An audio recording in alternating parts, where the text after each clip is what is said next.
On the afternoon of October 8th, a flight instructor and two student pilots were preparing to depart Catalina Airport, KAVX, in a rented single-engine airplane. The rental airplane experienced a magneto malfunction during pre-flight, which prevented them from departing. The stranded pilots contacted the flight school that they had rented the airplane from and were informed that another airplane would fly to KAVX and pick them up and then return them back to the Santa Monica Municipal Airport.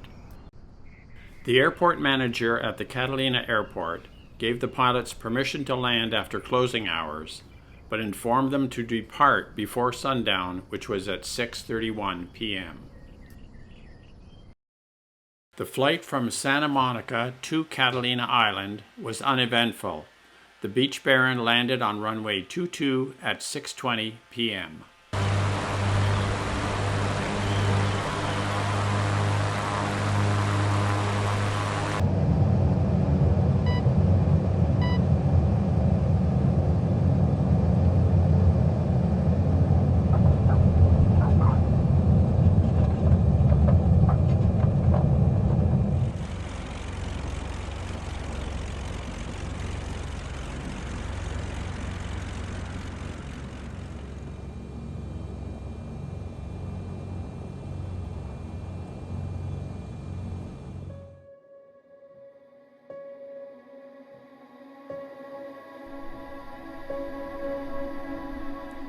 The three stranded pilots board the Beech Baron. We now have 5 pilots in the airplane ready to fly back to Santa Monica. However, the right engine will not start.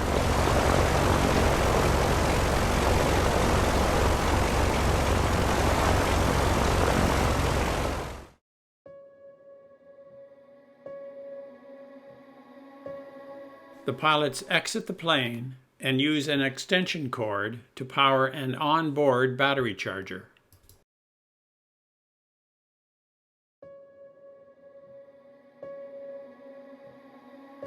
The pilots are informed by the airport manager that since the time required to charge the battery would extend beyond sunset, their post-sunset departure would not be approved.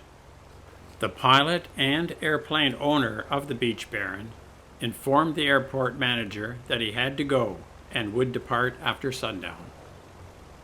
The airport manager advised him that, while he could not stop him, his departure after sundown would not be approved and he would depart at his own risk.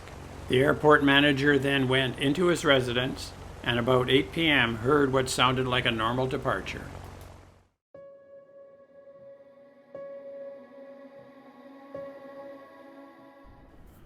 Catalina Island is a small rocky island with rough terrain about 25 miles off the coast of Los Angeles.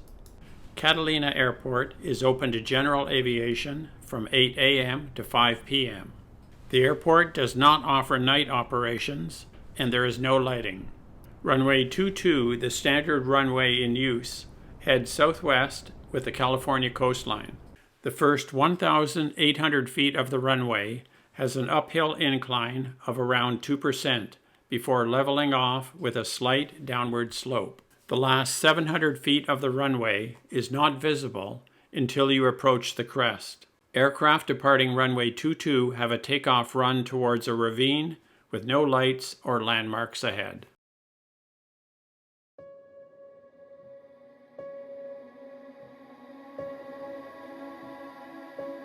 Despite the departure not being approved by the airport manager, the NOTAM indicating the runway lights are out of service, with no night operations permitted, the pilot taxis to runway 22 for departure.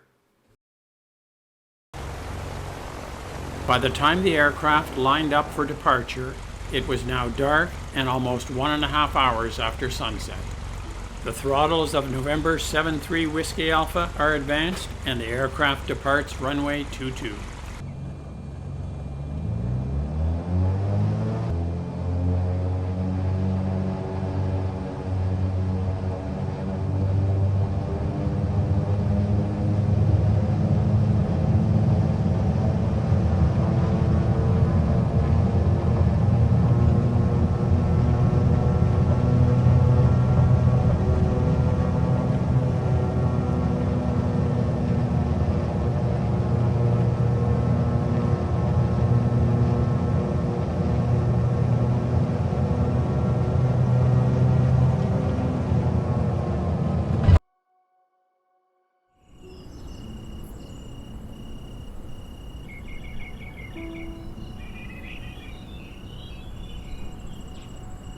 Airport security video captured the airplane taking off from runway 22.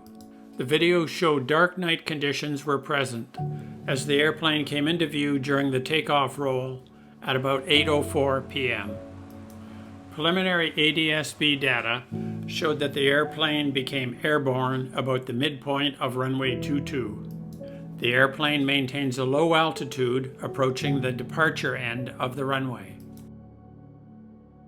The airplane then continues on a slight descent after takeoff, followed by a right turn ending 0.6 miles west of the departure end of runway 22.